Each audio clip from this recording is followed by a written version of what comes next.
e hoje nós vamos falar sobre a Revolução Industrial, certo? Características da Revolução Industrial: produção industrial em larga escala, especialização das tarefas, uso intensivo das máquinas, relação social. Aí a gente vai ter a nova classe social que vai surgir, que é a burguesia industrial mais o proletariado, que são os operários das fábricas. Pioneirismo inglês. Eu vou falar um pouquinho sobre o pioneirismo inglês. A Inglaterra, gente, na primeira fase, ela é o país pioneiro na Revolução Industrial. Ela começa, a surgir as primeiras indústrias. Por quê? Qual o contexto histórico que faz com que a Inglaterra ela se torne pioneira? São vários. A gente viu durante as revoluções inglesas que o Oliver Cromwell, ele cria um ato de navegação fazendo com que tenha um melhoramento da marinha e que os produtos eles só possam ser vendidos e comprados através dos navios ingleses. Isso faz com que a Inglaterra consiga acumular o capital, certo? Outra coisa que torna a Inglaterra pioneira na Revolução Industrial: ela tem bastante matéria-prima, tá? Então é um país que não precisa de outros países para movimentar a sua indústria. Ela tem o carvão, ela tem o ferro, certo? Um outro fator que faz a Inglaterra se tornar pioneira: ela tem bastante mão de obra. E de onde vem essa mão de obra?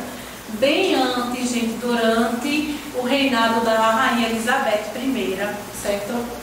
Ela teve uma política de cercamentos. Vocês lembram que eu falei com vocês sobre isso na sala de aula, que era o seguinte: ela chegou para seus funcionários e pediu que ele fosse de fazendinha em fazendinha perguntar se tinha um documento daquela propriedade. E é claro, gente, ninguém tinha documento. Eram propriedades que as pessoas foram herdando de seus pais, de seus avós. Não tinham esse documento, então o que a rainha mandou fazer? Expulsou esses pequenos proprietários de suas fazendas, entregou essas fazendas para alguns burgueses para que eles criassem ovelhas para fornecer matéria-prima para as primeiras fábricas têxteis que estavam surgindo na Inglaterra. Então foi uma série de fatores que fez a Inglaterra se tornar pioneira na primeira fase da Revolução Industrial, tá certo? Nós vamos ver, gente, as etapas da industrialização. A primeira fase, que não era indústria ainda, foi a fase artesanal. Nessa fase artesanal, poucas pessoas tinham o ofício, tinham esse dom de pegar a matéria-prima e transformar em um produto. Então era um trabalho bem mais demorado, certo? O artesão, ele ia lá, buscava a matéria-prima, por exemplo, a cadeira, ele pegava a matéria-prima, ele serrava, ele tirava as medidas, ele colocava os pregos, ele lixava, ele envernizava, ele fazia todo o processo, apenas ele tinha o conhecimento. E no final, era ele quem tinha uma ideia do valor do produto que ele fez, ele tinha consciência da importância daquele produto, o trabalho que teve de fazer aquele produto, certo?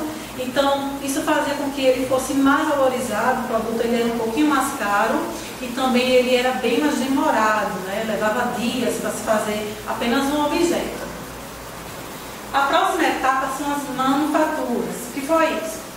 Alguns burgueses começaram a alugar alguns galpões, contratavam alguns artesãos e aí começou a dividir as tarefas entre eles.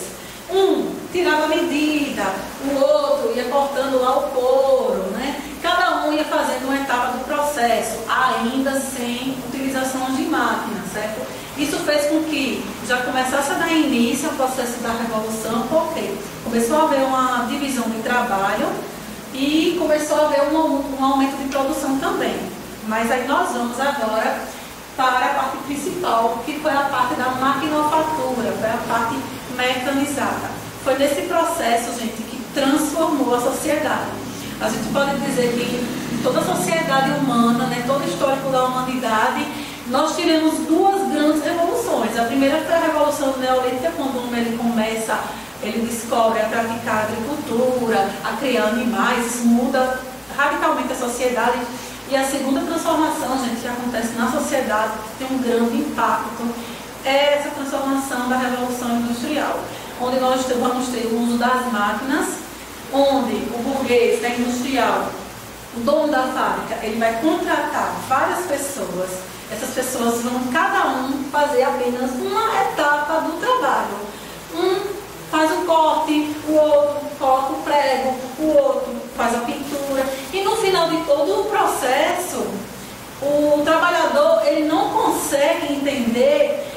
que ele fez. Ele não consegue dar valor àquele produto final dele, porque ele fez apenas um pequeno pedaço.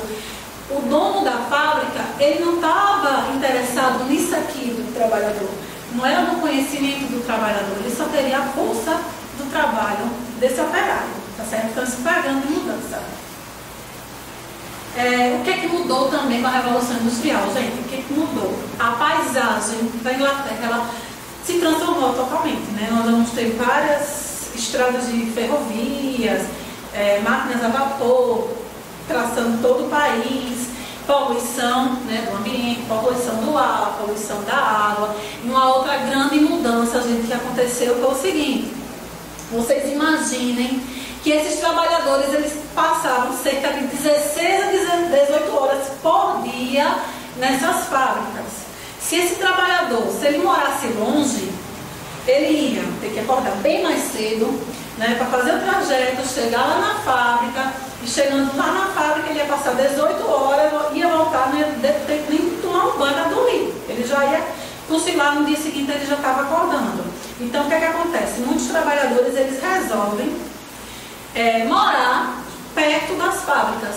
Então começa a surgir um aglomerado de cortiços, né? São pequenos prédios onde várias famílias moram lá dentro, com a intenção de morar perto da fábrica para poder ganhar um pouco mais de tempo, já que eles passavam 16 a 18 horas dentro de uma fábrica.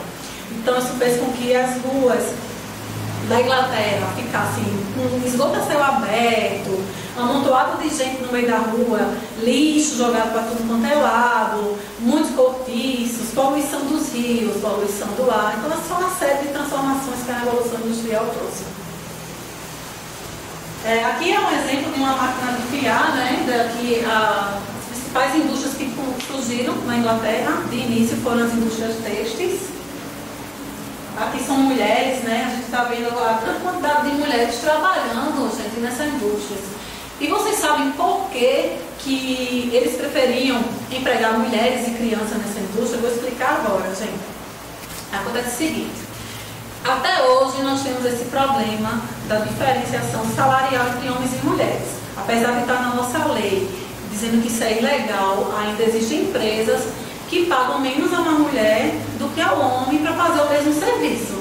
Imaginem vocês, se eu passasse uma atividade para vocês em sala de aula, certo? Dizendo que no final dessa atividade vocês teriam uma recompensa.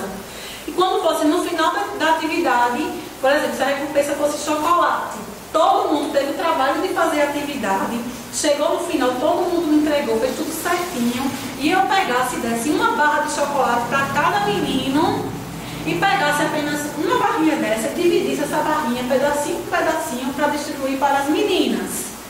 E aí, o que vocês iam achar disso, né? Todo mundo ia ficar indignado com isso. E isso era o que acontecia durante a Revolução Industrial. Os homens recebiam um valor maior, as mulheres recebiam menos, tá? Você vê mulheres, e as crianças, gente. Nossa, aí é que é um absurdo. Por que é que eles contratavam criança? Primeiro, que eles não tinham essa noção que a gente tem hoje do trabalho infantil. Que o trabalho infantil, ele é prejudicial ao desenvolvimento da criança, né? Problemas físicos, problemas mentais que acontecem. Eles não tinham essa noção desse prejuízo que dava. Então, eles contratavam crianças por vários fatores. Primeiro, a criança ela iria receber menos ainda que as mulheres. Já começava daí. Segundo, era mais fácil você controlar as crianças ali no trabalho, nas indústrias, né? Davam castigo, às vezes até batiam nessas crianças para controlar, para não ficar enrolando ali no trabalho. O terceiro e grande motivo, gente, é o seguinte: nas indústrias têxteis, por exemplo, as máquinas de fiar, às vezes as linhas, elas davam nós. E quem é que era pequenininho, que tinha mãozinha delicada, para ir lá embaixo dessas máquinas e soltar o nozinho que fez a máquina parar? Eram as crianças. Então as crianças iam ali embaixo e soltavam o nozinho. E na medida que elas soltavam aquele nozinho, imediatamente a máquina voltava a funcionar. E o que é que acontecia muitas vezes, gente? Elas tinham as mãos mutiladas, né, os dedos decepados. Então acontecia muito acidente de trabalho com as crianças, né? Isso aí aconteceu bastante. E o outro fator também é que para eles entrarem nas minas de carvão, né? Como era bem apertadinho, então eles também preferiam pegar crianças para entrar nesses túneis. Né? Aqui eu falo ó, como é que eram as condições de trabalho. Trabalho de 16, 18 horas por dia, mulheres ganhavam menos, crianças menos ainda.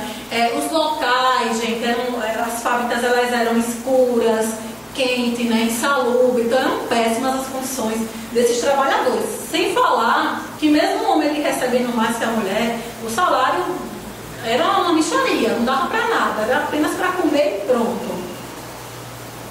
Aqui nós estamos vendo a imagem das crianças ó, trabalhando nas minas de carvão, né, que era bem estreitinho, então apenas elas que conseguiam. Aqui nós temos um achado.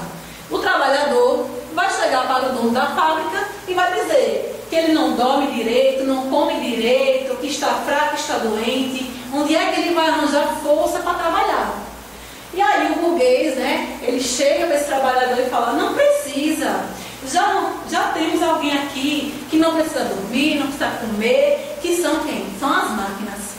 Ou seja, além de todo o problema que é a Revolução Industrial, ela trouxe para esses trabalhadores, né, que não tinham nenhum tipo de garantia, as máquinas elas ainda vão surgir para trazer o desemprego, o aumento do desemprego. À medida que essas máquinas elas foram cada vez mais avançando tecnologicamente, elas foram substituindo a mão de obra de trabalho. Nessa outra aqui, gente, é a produção em larga escala, né? Com a indústria, a gente viu que se um artesão ele levava, por exemplo, uns 5 dias para fazer uma cadeira, com a indústria, ele em um dia só ele fazia 20 cadeiras, ele fazia muito mais cadeiras, certo? Mas o que é que acontece? Vamos ver essa charge aqui. Um trabalhador ele fala para o outro, vou me aposentar amanhã, e sabe o que é que eu vou fazer? Eu vou lá no final dessa linha de montagem para ver o que é que eu estou fazendo há 30 anos. Então o que é que essa charge está querendo dizer? Ele está querendo dizer que por mais que você esteja ali na fábrica, ajudando a desenvolver um produto, no final das contas, você não sabe o passo a passo, você não sabe aquela etapa, você não consegue dar valor ao seu trabalho. Isso foi um problema que aconteceu bastante, que no futuro começou a vir, né, várias teorias para tentar mostrar ao trabalhador a importância do trabalho dele. Que sem a força de trabalho dele, o dono da indústria também não ia ganhar dinheiro, certo? Ele não conseguia entender, gente, o produto final, ele não consegue dar o valor ao produto final, é diferente do artesão, que está ali, que faz todo o processo e no final ele vê aquela coisa linda e maravilhosa que ele fez, certo? E aí, gente, depois de um tempo, começa a surgir alguns movimentos de trabalhadores. O primeiro que surgiu foi o ludismo. O que foi o ludismo? Foi um movimento informal de trabalhadores, conhecidos como quebradores de máquinas, que revoltavam com as situações que estavam acontecendo, com exploração de trabalho, com baixo salário e também com o aumento do desemprego por causa da substituição de máquinas. Esses trabalhadores se juntaram e começaram a quebrar as máquinas, foi um protesto, né? Todos eles foram punidos, foram presos e não conseguiram nada com isso. Aí depois de um tempo, surge um novo movimento, que é o cartismo, né? Onde eles fizeram uma carta, a Carta do Povo, onde esse cartismo ele exigia, além de melhores condições no trabalho, eles exigiam também uma participação na política, que antes era bem censitária, tá certo? Então a gente termina por aqui a nossa aula sobre Revolução Industrial.